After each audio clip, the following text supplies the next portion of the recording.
René Piquet, on ne parle pas beaucoup de Maastricht dans cette campagne.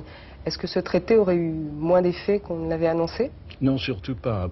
Que chacun ou que beaucoup souhaitent une Europe de plein emploi, une Europe de la solidarité, une Europe de la coopération, c'est tout à fait évident. Mais ça, c'est totalement incompatible avec le traité de Maastricht, c'est-à-dire la domination écrasante de l'argent et la concurrence sauvage dont on connaît ce qu'elle détruit dans notre pays. Alors pour ce faire, eh bien, il faudrait, parce que je constate que seul Robert Hue le fait, dire un non catégorique à Maastricht dans cette élection et rassembler, regrouper pour travailler à la construction d'une nouvelle Europe qui soit porteuse des aspirations des habitants du pays, puis tout simplement des hommes de notre continent. Et ça, Robert est le seul à l'exprimer dans cette campagne électorale.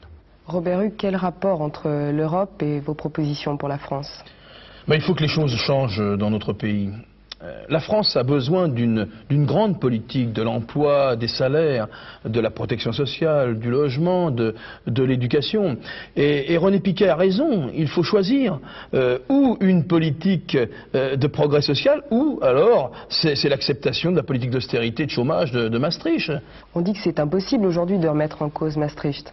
Mais c'est déjà ce qu'on disait du général de Gaulle quand il a dit non aux Américains. Et pourtant il a eu raison. On peut quand même être pour l'Europe et contre Maastricht. L'Europe, c'est une idée extraordinaire, une belle idée, mais il faut une Europe des peuples, une Europe des nations, une Europe des coopérations, pas celle qu'on nous propose avec Maastricht. Justement, comme la France et l'Europe ne sont pas isolées du reste du monde, je voudrais vous faire entendre l'appel lancé par Georges Hérichaud et le cri de colère de Aline Paillet. Les présidents passent, la situation s'aggrave. Dans l'outre-mer, elle est catastrophique. 35% de chômeurs, une économie en ruine, une jeunesse sans avenir. C'est la raison pour laquelle nous appelons les populations de l'outre-mer à voter pour Robert Hue. Seul son programme prend en compte nos véritables revendications, c'est-à-dire la renégociation de nos rapports avec l'Europe, une assemblée unique et surtout davantage de pouvoir pour les élus de la Martinique, de la Guadeloupe, de l'ensemble de l'outre-mer. Donc le 23 avril, toutes ces populations doivent voter massivement pour Robert Hue.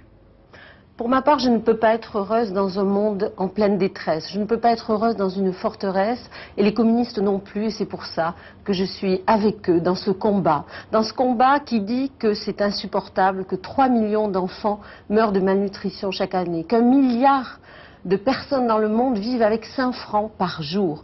Tout cela n'est pas dû au hasard. C'est la mondialisation de l'économie réelle ou financière, c'est les lois du marché qui deviennent le seul arbitre. Eh bien nous voulons changer cette logique pour être heureux dans un monde en paix. Vos réactions, Robert Hue? D'abord, je les remercie de leur appel. Ils ont raison d'être révoltés. Regardez, tant de milliards d'êtres humains qui font tant de richesses pour des milliers de puissants qui, eux, bénéficient de la fortune. Tout ça est insupportable. Mais pourquoi cette situation ? Elle ne doit rien à la fatalité. Ces peuples sont littéralement étranglés, pillés aujourd'hui. Est-ce que ce sont les peuples des pays riches qui en profitent, qui les pillent? Non, bien sûr que non. Qui pille? Ce sont les banques, ce sont les affairistes internationaux. Voilà, c'est ça la réalité. Est-ce que c'est possible de faire autrement aujourd'hui? Regardez, le premier commerce dans le monde, c'est le commerce des armes. Le second commerce, celui de la drogue. Ce monde, il marche sur la tête. Il faut d'autres rapports internationaux. Des rapports...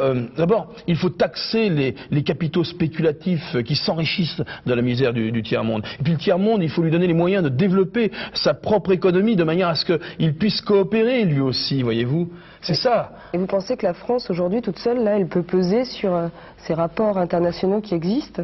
Toute seule, évidemment pas, mais en tous les cas, ce qu'il faut bien avoir en tête, c'est que la France, elle compte dans le monde. Ça compte, la France, dans le monde. Elle peut jouer un rôle très différent de celui qu'elle joue aujourd'hui. Un grand rôle pour le désarmement, pour la paix, pour des coopérations, voyez-vous, pour l'amitié entre les peuples. Je crois que ce sont de grandes ambitions que nous devons avoir. Notre peuple, sa jeunesse, ils peuvent entreprendre de grandes choses comme celle-là. Merci.